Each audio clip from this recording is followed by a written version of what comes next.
Tony Blair was accused of unacceptable behavior after it emerged he had been secretly briefing French President Emmanuel Macron on how to force Britain to stay in the EU, unearthed reports reveal.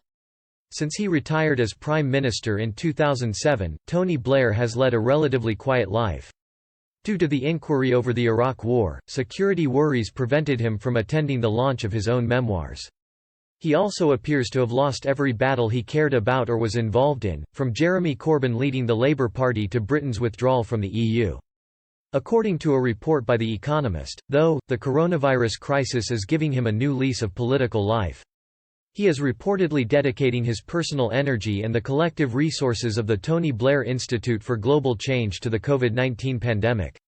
Moreover, last week, he made an extraordinary intervention, describing Prime Minister Boris Johnson's move to scrap the Department for International Development as wrong and regressive. As many wonder whether his next step will be fully returning to politics, unearthed reports shed light on his long-running battle against Brexit. According to a throwback report by The Telegraph, in March 2019, sources in Paris confirmed Mr. Blair had been speaking to French President Emmanuel Macron about keeping Britain in the EU.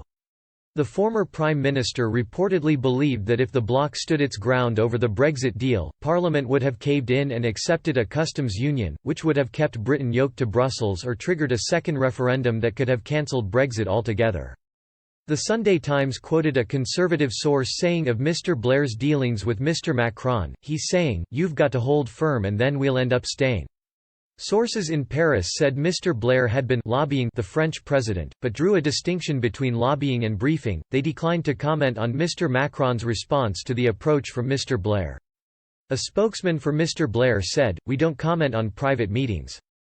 Conservative MP Peter Bone said at the time, "It is totally unacceptable for a former prime minister to go around the heads of European countries and undermine the government's position.